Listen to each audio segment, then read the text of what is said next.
Hello students, કેમ છો? મજામાં? ચેપ્ટર 6 આજનો ઇમ્પોર્ટન્ટ ટોપિક છે યાંત્રિક ઉર્જા. સૌથી પહેલા તો એ કહો, યાંત્રિક ઉર્જા જેને આપણે ઇંગ્લિશમાં મિકેનિકલ એનર્જી કહીએ છીએ, જે બહુ સ્ટાઇલિશ લોકો હોય છે જરા મેકેનિકલ એનર્જી કહેતા હોય છે, mechanical. Okay, but we are good enough desi. તો મિકેનિકલ એનર્જી, યાંત્રિક ઉર્જા એટલે શું?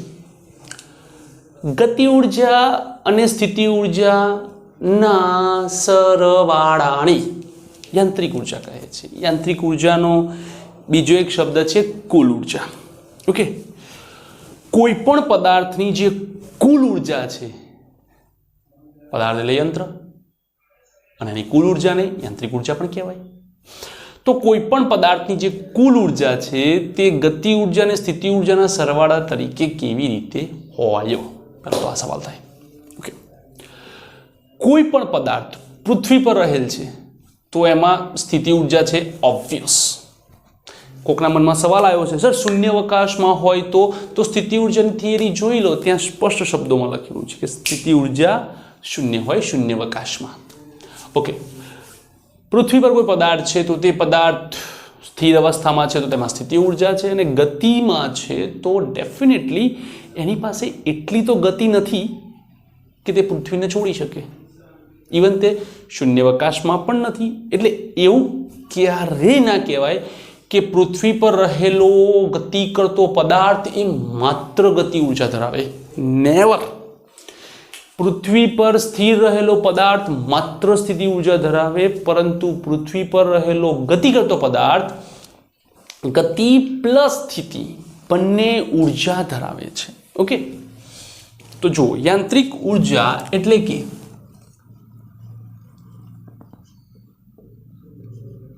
ગતિ ઉર્જા અને સ્થિતિ ઉર્જાના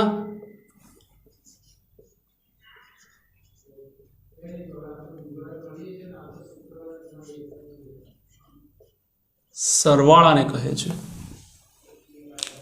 ગતિ ઉર્જા અને સ્થિતિ ઉર્જાના સરવાળાને કહે છે.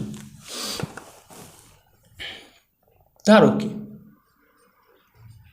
પદાર્થ અથવા તો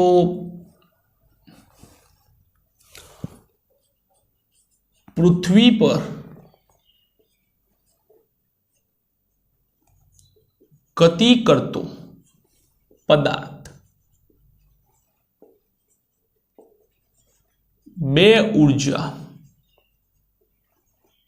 ધરાવે. પહેલી ગતિ ઉર્જા કોના કારણે? તેના વેગના કારણે અથવા તો તેની ગતિના કારણે. બીજું સ્થિતિ ઉર્જા કોના કારણે?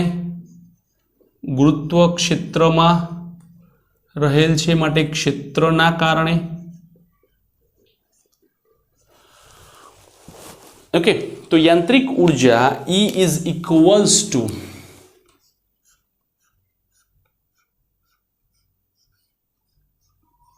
K plus U.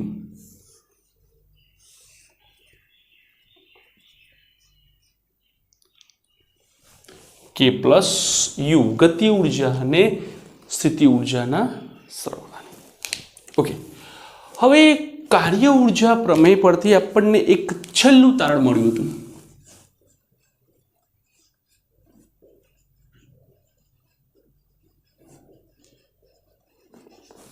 કે ડેલ્ટા કે is equals two minus delta you.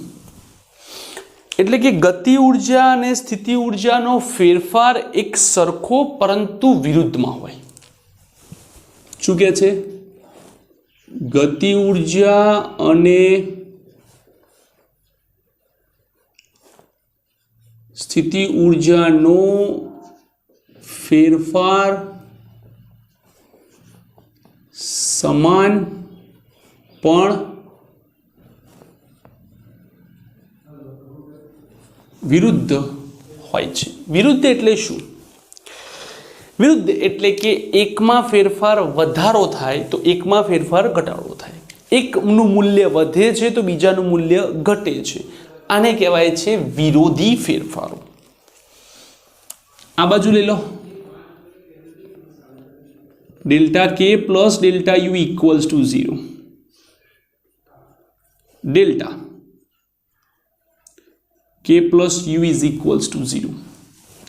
કે પ્લસ યુ ને આપણે ઈ કહીએ છીએ. Delta E is equals to 0. EF minus EI is equals to 0. EF is equals to EI. જુઓ, આજે EF is equals to EI એટલે કે પ્રારંભિક કુલ ઉર્જા અને અંતિમ કુલ ઉર્જા એક સમાન હોય છે. કે ઉર્જા ક્યારેય વધતી નથી કે ઘટતી નથી, એ માત્ર રૂપાંતરણ પામે છે. ઉર્જા સંરક્ષણ કહે છે. તો આને યાંત્રિક ઉર્જા સંરક્ષણ કહેવાય. શું કહેવાય છે? યાંત્રિક ઉર્જા સંરક્ષણ. શું કહે છે એ જુઓ. યાંત્રિક ઉર્જા સંરક્ષણ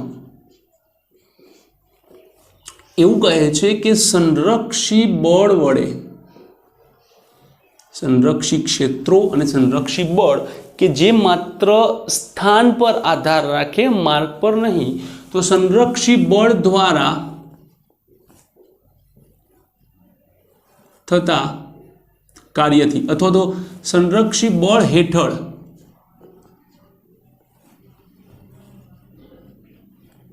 થતા કાર્યથી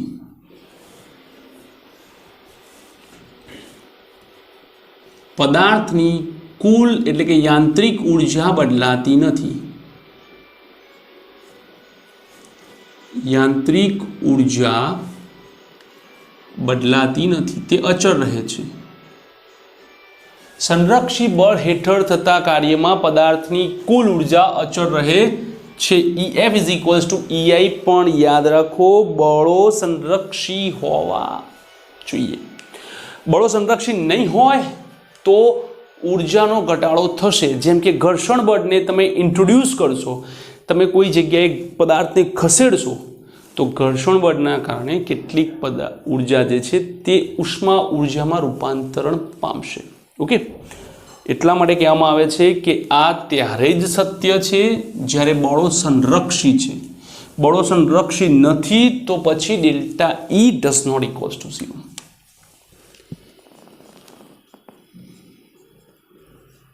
असंरक्षी बड़ो delta E does not equals to 0. EF does not equals to EI. બંને એક સમાન ક્યારેય હોતા નથી. ક્લિયર? તો આ છે યાંત્રિક ઉર્જાનો બહુ નાનકડો કન્સેપ્ટ. કંઈ બહુ મોટો નથી, પણ જે આપણો કન્સેપ્ટ છે કે delta E is equals to 0 થવો જોઈએ ને યાંત્રિક ઉર્જા શું છે. ઓકે, ફટાફટ લખી લો. પછી આપણે એક નાનકડું એક્ઝામ્પલ જોઈએ કે જ્યારે તમે યાંત્રિક ઉર્જાને અનુલક્ષીને કેટલાક ન્યુમેરિકલ કરશો તો ત્યાં તમારે કેવી કેવી રીતે એમાં ગણતરી કરવી પડશે. તો પહેલાં આ લખ્યું. ચલો,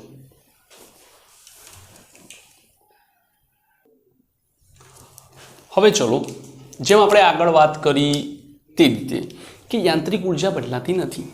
ઓકે, ચેક.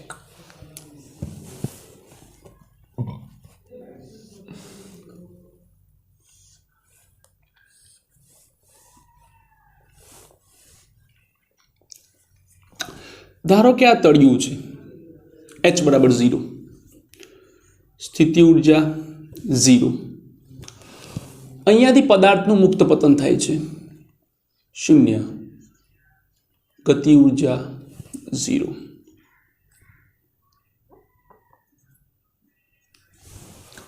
આ જે આખી ઊંચાઈ છે તે H છે.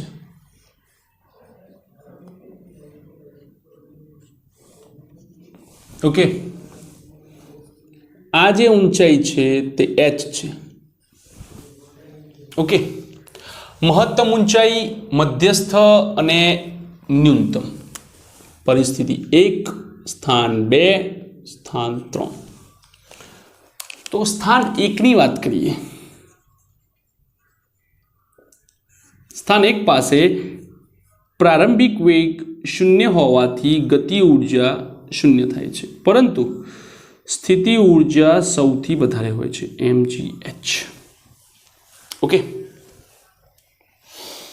હવે પદાર્થ જ્યારે નીચે આવે છે કયા સ્થાને, સ્થાન 2 પર, ત્યારે તેની પાસે કંઈક ઊર્જા હોય છે હાફ mv². ઓકે, v²² લઈ લો, અને તેની સ્થિતિ ઊર્જા હોય છે કંઈક mgh. આ ઊંચાઈ mgh. ઓકે, હવે સ્થાન નંબર 3 લઈ લો. સ્થાન 3 એટલે કે તળિયું. તળિયા પાસે h બરાબર 0 હોવાથી u3 બરાબર 0, k3 equals to half mv². આ બધા માટે આપણે યાંત્રિક ઉર્જા લખીએ E1 K1 plus U1 mgh. તો કોઈ એકનું મૂલ્ય શૂન્ય હોય તો યાંત્રિક ઉર્જા એટલે કે કુલ ઉર્જા એ બીજી ઉર્જા જેટલી થઈ જાય. અહીંયા ગતિ ઉર્જા શૂન્ય છે તો કુલ ઉર્જા સ્થિતિ ઉર્જા જેટલી mgh થઈ જાય છે. એ જ રીતે અહીંયા સ્થિતિ ઉર્જા શૂન્ય છે તો k3 પ્લસ u3 પ્રમાણે તે ગતિ ઉર્જા જેટલી થઈ જાય છે.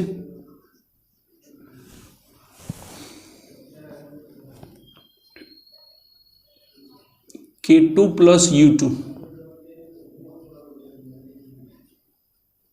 mv²² plus mgh. ઓકે, ધારો કે એવું કહીએ કે પથ્થર નીચે કેમ આવે છે, ગુરુત્વાકર્ષણ. ગુરુત્વાકર્ષણ એ સંરક્ષી બળ છે. સંરક્ષી બળ હોવાના કારણે આપણે કોઈ પણ સ્થાન માટે સરખાવી શકીએ છીએ. E1 બરાબર E2, E1 mgh, E2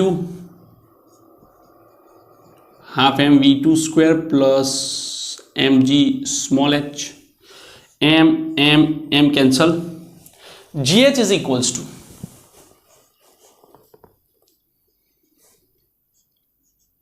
half v² plus small g small h. આবার લઈ લો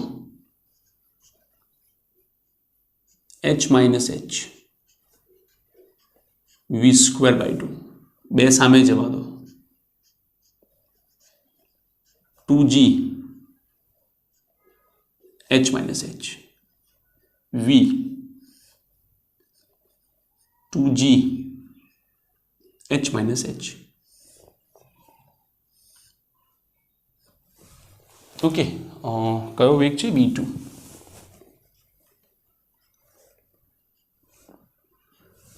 તો અહીંયા જે ઊંચાઈનો ફેરફાર થાય છે, કેટલો ફેરફાર થાય છે h minus h, તેના પ્રમાણમાં આપણને વેગ મળે છે.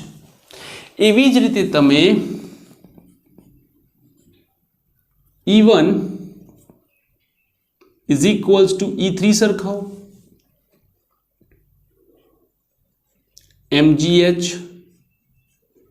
half mv². કેન્સલ, બે સામે લઈ લો 2gh √of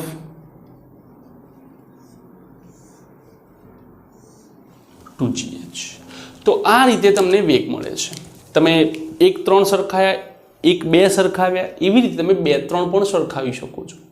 એનાથી કોઈ ફરક પડતો નથી. ઓકે, તો આ રહી છે યાંત્રિક ઉર્જાની ગણતરી, કે તમે આવી રીતે યાંત્રિક ઉર્જાને સરખાવી શકો છો. E1 બરાબર E2, E1 બરાબર E3, E2 બરાબર E3, કોઈ પણ સ્થાન માટે, અને એની ગણતરી કરી શકો છો. તો આ હતો આપણો મેઇન કન્સેપ્ટ યાંત્રિક ઉર્જા સમજવાનો. ઓકે, આનાથી બીજા કન્સેપ્ટ છે એ વધારે આપણે ન્યુમેરિકલમાં જોઈશું, કે ન્યુમેરિકલની અંદર અમુક ન્યુમેરિકલ્સ એવા છે કે જેની અંદર આપણે યાંત્રિક ઉર્જા બિંદુએ સરખાવી પડશે, ત્યારે જ આપણે ગણતરી કરી શકીશું. ઓકે, એ વખતે આપણે વધારે ડિટેલમાં જઈશું. તો ત્યાં સુધી તમે આ લખી લો, અને હા, કમેન્ટ કરવાનું ભૂલવાનું નહીં. ઓકે, લખી લો.